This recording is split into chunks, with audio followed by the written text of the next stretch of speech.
Hello everyone, कैसे हैं आप सभी लोग। आशा है कि आप बहुत अच्छे होंगे। आज 3 नवंबर और 3 नवंबर साल 2024 के हरियाणा करंट अफेयर इस पर्टिकुलर वीडियो में आइए हम लोग पढ़ना स्टार्ट कर देते हैं। प्यारे दोस्तों, लास्ट सेशन में मैंने आपसे एक सवाल पूछा था। साउथ बटन नाम का एक नेशनल पार्क है। ये नेशनल पार्क कहाँ पे है वैसे? तो ये नेशनल पार्क अंडमान निकोबार के अंदर है। ये सबसे छोटा नेशनल पार्क है। आप सबसे बड़ा पूछते हो तो हेमिस हाई नेशनल पार्क, आप लद्दाख की तरफ चले जाते हो। नेशनल पार्क वाला टॉपिक काफ़ी इंपॉर्टेंट होता है, तो आप लोगों को प्लीज़ इस टॉपिक को अच्छे से कर लेना चाहिए और याद भी रहना चाहिए ये वाला टॉपिक आपको। अगर आप सीईटी एग्ज़ाम की तैयारी कर रहे हो तो ऐसे ऐसे टॉपिक्स जो स्टैटिक जीके के होते हैं, ये आपके लिए बड़ा ज़रूरी वाले टॉपिक होते हैं ये, ठीक है। तो इसको ज़रूर याद रखना है आप लोगों को। अभी रिसेंट भारत का एक नया नेशनल पार्क सामने आया था जिसका नाम आपको कुन्नू नेशनल पार्क याद रखना है। कुन्नू नेशनल पार्क कहाँ पे पड़ता है? कुन्नू नेशनल पार्क एमपी में है। वैसे एमपी नेशनल पार्क का गड्डी समझ के चलिएगा आप लोग, क्योंकि वहाँ पे सबसे ज़्यादा नेशनल पार्क है इंडिया के अंदर, ठीक है। कुनो नेशनल पार्क भी कहाँ पे है? एमपी के अंदर ही है। और कुनो नेशनल पार्क के अलावा यहाँ पे एक ना कान्हा किसली नेशनल पार्क भी एमपी में ही पड़ता है, जो कि इसको याद कर सकते हो। भगवान श्री कान्हा जो है ना गोपियों के मध्य थे, तो मध्य यानी कि मध्य से मध्य प्रदेश, ऐसे लिंक बना सकते हो। अच्छा, नेशनल पार्क से याद आया, हरियाणा में तो नेशनल पार्क है। हरियाणा में नेशनल पार्क दो है। टाइगर रिजर्व एक भी नहीं है हरियाणा में, ध्यान रखना। लेकिन हाँ, नेशनल पार्क है। नेशनल पार्क दो है। एक कौन सा है सर? एक है सुल्तानपुर, ठीक है ना, ये याद रखना आप लोग। सुल्तानपुर है, सुल्तानपुर नेशनल पार्क। और दूसरा कौन सा है? दूसरा है कल्लेसर नेशनल पार्क है, जो कहाँ पे पड़ता है? यमुनानगर में पड़ता है। तो सबसे छोटा अगर पूछ ले तो सुल्तानपुर कह देना, बड़ा कह पूछे आपसे तो कल्लेसर है ही दो, तो कोई टेंशन वाली बात ही नहीं है, याद हो ही जाएगा आपको। आप प्रतिज्ञा बैच ले सकते हैं। एचएसएससी सीईटी की तैयारी कर रहे हैं, सीरियस एस्पिरेंट है तो समय कम है, सिलेबस बहुत ज़्यादा है। इवन हरियाणा जीके ही अकेला ही बहुत बड़ा हो जाएगा आपके लिए, मतलब काफ़ी लेंथी है। 22 तो सीधे वीडियो है, 22 जिलों के ही समझिएगा आप लोग। ऐसा ही होगा। उसके बाद में हरियाणा का हिस्ट्री, हरियाणा का पॉलिटी, हरियाणा का ज्योग्राफी। इवन आप इस बैच में हरियाणा का इकोनॉमिक्स भी पढ़ोगे मुझसे, ठीक है ना, जो आमतौर पे कोई पढ़ाता नहीं है, पर हरियाणा का इकोनॉमिक्स वाला सेक्शन भी आप लोग इस वाले सेक्शन के अंदर पढ़ोगे, जो काफ़ी डेप्थ में है अपने आप में। वहाँ से भी क्वेश्चन पूछे जाते हैं हरियाणा का। फिर करंट अफेयर हो जाता है, फिर नेशनल जीके, फिर कंप्यूटर है। सो अभी से ही पढ़ना स्टार्ट कर दीजिएगा, बहुत इंपॉर्टेंट और वैल्यूबल बैच होगा आपके लिए। हाल ही में हुई अंडर 19 वर्ल्ड बॉक्सिंग चैंपियनशिप में हरियाणा के बॉक्सर ने कौन सा मेडल जीता है? तो हरियाणा के बॉक्सर ने अभी हाल ही में ब्रॉन्ज मेडल जीता है, यानी कि ऑप्शन नंबर ए जो है ना इस सवाल का हमारा, वो बिल्कुल ठीक रहेगा। अमेरिका के कोलोराडो में आयोजित अंडर 19 वर्ल्ड बॉक्सिंग चैंपियनशिप में हरियाणा के बॉक्सर ने मेजबान देश अमेरिका के खिलाड़ी को हराया है। पानीपत निवासी सुमित ने जर्मनी और अमेरिका के खिलाड़ियों को हरा के देश के लिए जो है ना ब्रॉन्ज मेडल जीत लिया है। और सुमित सुमित जो है ना, सुमित की माँ और पापा दोनों के दोनों ही पुलिस में है। माता एसएचओ है, पिता एयरपोर्ट के ऊपर जो है इंस्पेक्टर है। तो दोनों इंस्पेक्टर रैंक पे ही है। सुमित के नाम पे और बहुत सारी उपलब्धियां हैं, जैसे मई 2024 में कजाकिस्तान में आयोजित एशियन यूथ बॉक्सिंग चैंपियनशिप में ब्रॉन्ज मेडल जीता है। मार्च 2024 में बुडुआ मोंटेनेग्रो में आयोजित वर्ल्ड बॉक्सिंग कप में ब्रॉन्ज मेडल जीता। इसके अलावा 2024 चेन्नई में आयोजित खेलो इंडिया यूथ गेम जो होते, खेलो इंडिया जो स्कूल गेम्स होते हैं या खेलो इंडिया यूथ गेम है, 2023 में उन्होंने वहाँ पे ब्रॉन्ज मेडल जीता।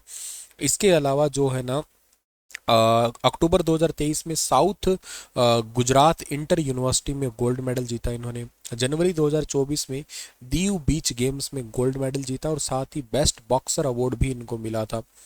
जनवरी 2023 में मध्य प्रदेश में आयोजित खेलो इंडिया यूथ गेम 2022 में भी इन्होंने गोल्ड मेडल जीता था। ये आप सोच रहे होंगे ना, ये एक एक साल पीछे क्यों चल रहा है, ये जैसे हुआ 23 में है फिर नाम 22 क्यों है? इसका कारण हरियाणा ही समझ के चलो। मतलब हरियाणा में जो ना एक्चुअली होने थे 2021 के गेम होने चाहिए थे, ठीक है ना। लेकिन वो फिर आपको, जैसे मैं आपको पूरा बताता हूँ, 2018 से ये यूथ गेम स्टार्ट हुए थे। 2018 से 2018 को गेम हुए थे कहाँ पे? दिल्ली के अंदर हुए थे ये, ठीक है। और 2019 के जो गेम हुए थे ना, वो हुए थे पुणे के अंदर हुए थे। 2020 के गेम जो है ना, ये हुए थे कहाँ पे? ये हुए थे आसाम के अंदर, आसाम के गुवाहाटी में। अब बात आई 2021 की। 2021 के गेम एक्चुअली होने तो हरियाणा में ही थे, हुए भी थे हरियाणा में, लेकिन 21 में कहीं नहीं हुए। कोविड की वजह से ये ट्रांसफर होके 2022 में हो गए सीधे, ठीक है।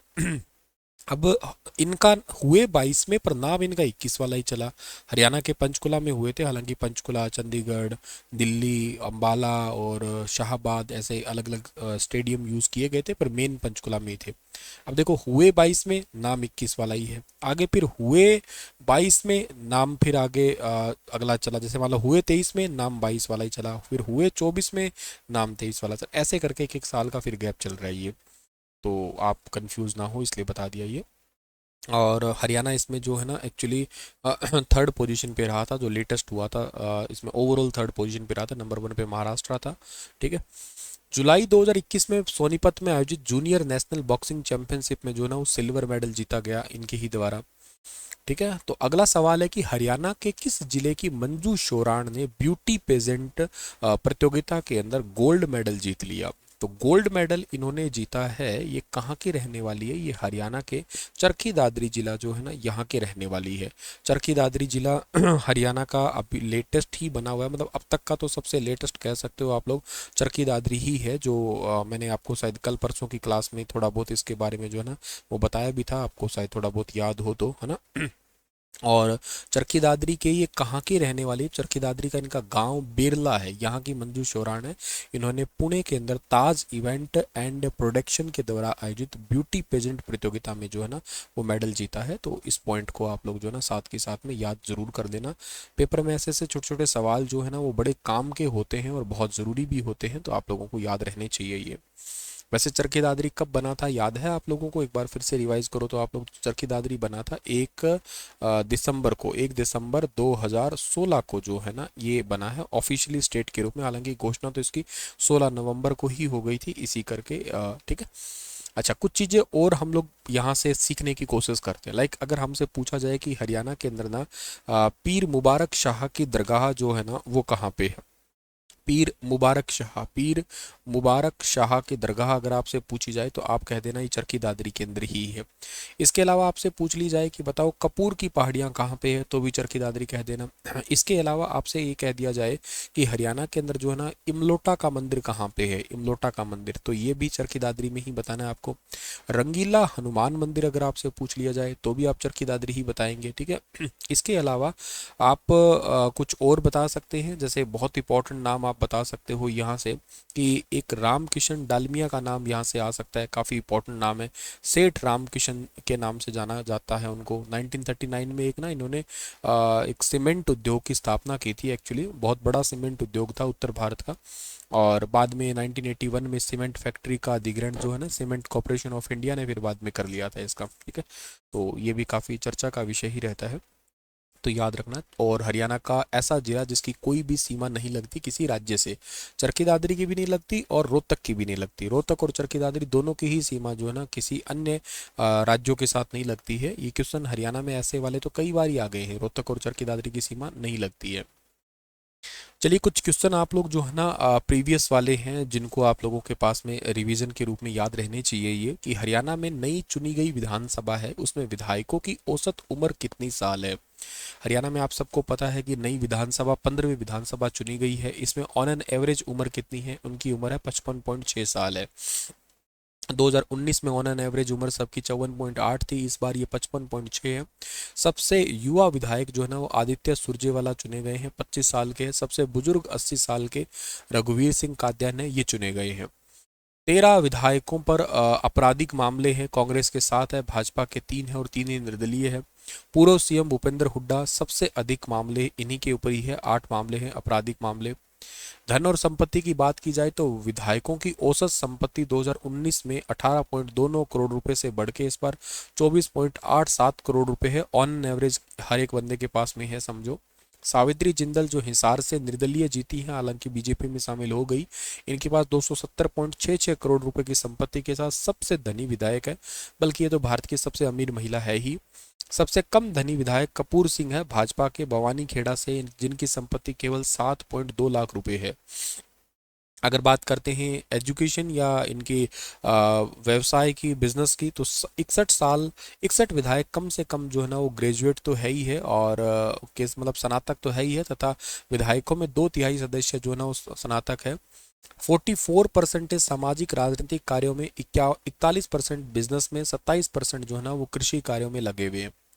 महिला प्रतिनिधियों की बात करते हैं तो महिला विधायकों की संख्या 9 से बढ़ के 13 हो गई है, 2014 के रिकॉर्ड से मेल खाती है। 2014 के अंदर भी 13 महिलाएं विधायक चुन के आई थी, इस बार भी 13 विधायक महिला चुन के आई है।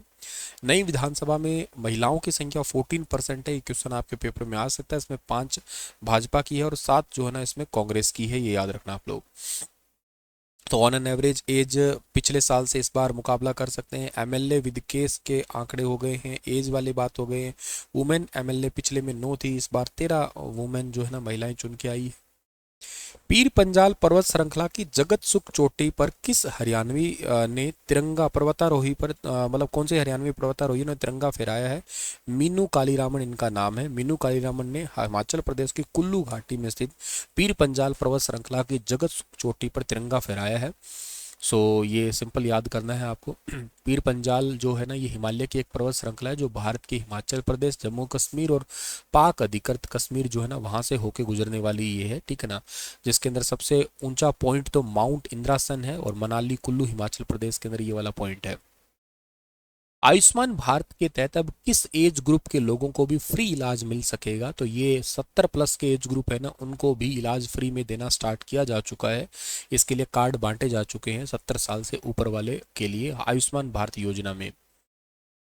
कुछ आपके लिए स्टैटिक जीके क्वेश्चन है रिवीजन के लिए। 1966 में जब हरियाणा राज्य का गठन किया गया था उस समय हरियाणा में जिलों की संख्या कितनी थी? तो उस समय हरियाणा के अंदर टोटल 7 जिले थे। और अगर ये कहा दिया जाए कि इनमें सबसे बड़ा जिला जो है ना वो कौन सा था, तो इनमें सबसे बड़ा जिला जो है ना वो तो था हिसार जिला था, ठीक है ना। सबसे बड़ा इसमें से जिला था हिसार था। और सबसे छोटा कौन सा था? तो सबसे छोटा जींद जिला था। जींद को हरियाणा का हृदय भी कहा जाता है। हरियाणा में अपनी यूनियनिस्ट पार्टी को लोकप्रिय बनाने के लिए चौधरी छोटू राम ने एक जोरदार अभियान आरंभ किया जिसमें हरियाणा में इस पार्टी का नाम क्या था? इस पार्टी का नाम जमींदारी लीग था। याद रखना चौधरी छोटू राम को भाखड़ा बांध के जन्मदाता के नाम से भी जाना जाता है। ये क्वेश्चन भी एग्जाम में कई बार पूछा जा चुका है, थोड़ा ध्यान रखना है इसको भी। सरदार हुकुम सिंह का नाम क्यों प्रसिद्ध है? तो सरदार हुकुम सिंह का नाम प्रसिद्ध है नए प्रदेश बनाने की अनुशंसा करने के लिए। मतलब हरियाणा जब बना था ना तब हरियाणा का नाम, हरियाणा का जो बना था या हरियाणा का जो सजेशन था ना वो एक्चुअली सरदार हुकुम सिंह के नाम पे ही बना था। मतलब इन्हीं की ही स्मृति की वजह से ही बना था। और सरदार हुकुम सिंह उस समय लोकसभा के अंदर तीसरे नंबर के जो है ना स्पीकर थे, याद रखना। सबसे पहले स्पीकर लोकसभा के कौन थे? उनका नाम है गणेश वासुदेव मावलंकर, जीवी मावलंकर उनका नाम है। पहली महिला का नाम अगर आपसे पूछ लिया जाए तो आप कह देना मीरा कुमार, नाम याद रखना। पहले और दूसरी महिला कौन थी? दूसरी महिला का नाम सावित्री जो है ना, सॉरी सावित्री माफ नहीं करना, सुमित्रा महाजन, ठीक है ना, सुमित्रा महाजन। और अभी वर्तमान में जो है ना उनका नाम क्या है? उनका नाम है ओम बिरला। ये पिछली बार भी यही थे और इस बार भी यही सेम चुने गए हैं, ओम बिरला साहब, ठीक है। तो नए प्रदेश हरियाणा की अनुशंसा के लिए ये सरदार हुकुम सिंह का नाम जो है ना ये प्रसिद्ध है, ये याद रखना आप लोग। गुलजारी लाल नंदा उस टाइम पे गृह मंत्री थे जिन्होंने अलग हरियाणा के लिए जो है ना वो अनुशंसा की थी या एक बिल जो है ना वो लेके आए थे। हरियाणा राज्य में जननायक जनता पार्टी की स्थापना किसने की? तो दुष्यंत चौटाला ने स्थापना तो की, लेकिन ये पार्टी इस बार के इलेक्शन में जो है ना पॉइंटों में ही परसेंटेज वोट का ले पाई। इनके पास केवल एक ही बार का मौका और बचा है कि ये अपना पार्टी का स्टेट सिंबल है वो बचाए रख सके। हिंदी भाषी प्रदेश कभी भी पंजाब का हिस्सा नहीं था। यह इस क्षेत्र के विकास के लिए आवश्यक है कि इसे पंजाब से अलग करके दिल्ली, राजस्थान और उत्तर प्रदेश के कुछ भागों के साथ मिला के एक नया राज्य बना दिया जाए।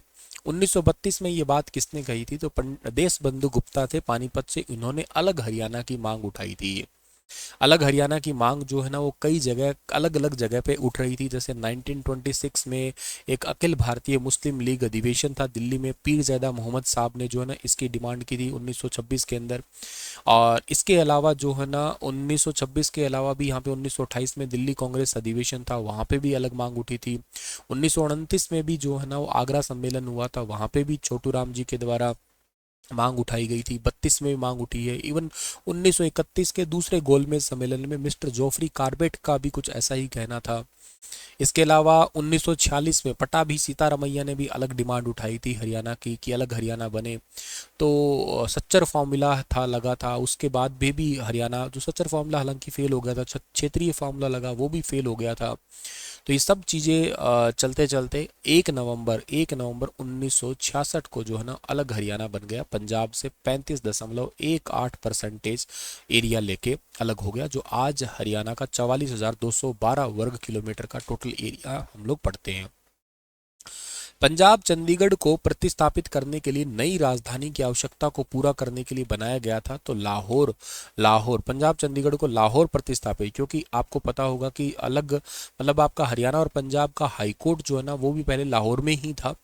सादीलाल जी जो थे ना, सर सादीलाल जी जो है ना ये इसके पहले मुख्य न्यायाधीश थे। फिर ये शिमला में आ गया था एक्चुअली, ठीक है ना, हाईकोर्ट जब आज़ादी मिली थी उस टाइम पे 1947 के टाइम की बात है। फिर ये 1955 में जो है ना ये चला आ गया कहाँ पे, चंडीगढ़ के अंदर आ गया था। और हरियाणा पंजाब हाईकोर्ट की बात करूँ तो वर्तमान में मुख्य न्यायाधीश का नाम क्या है, सील नागू, ठीक है ना, ये याद रखना आप लोग, 36वें नंबर के हैं सील नागू साहब। 1948 में पंजाब सरकार ने नई राजधानी बनाने के लिए चंडीगढ़ से भूमि आवंटित की, जिसकी स्थिति हरियाणा के कौन से भाग के अंदर थी। इसका ठीक आंसर जो है ना क्या रहेगा, ये क्वेश्चन आपके मैं होमवर्क के लिए छोड़ देता हूँ, ठीक है ना, ये क्वेश्चन आपके होमवर्क के लिए छोड़ता हूँ मैं। इसका ठीक आंसर आप मुझे दीजिएगा। मैं आप लोगों से मुखातिब होऊंगा अपनी अगली क्लास के अंदर, तब तक आप अपना ख्याल रखना। आप सभी को राधे राधे और बहुत बहुत प्रणाम, नमस्कार आप सभी को।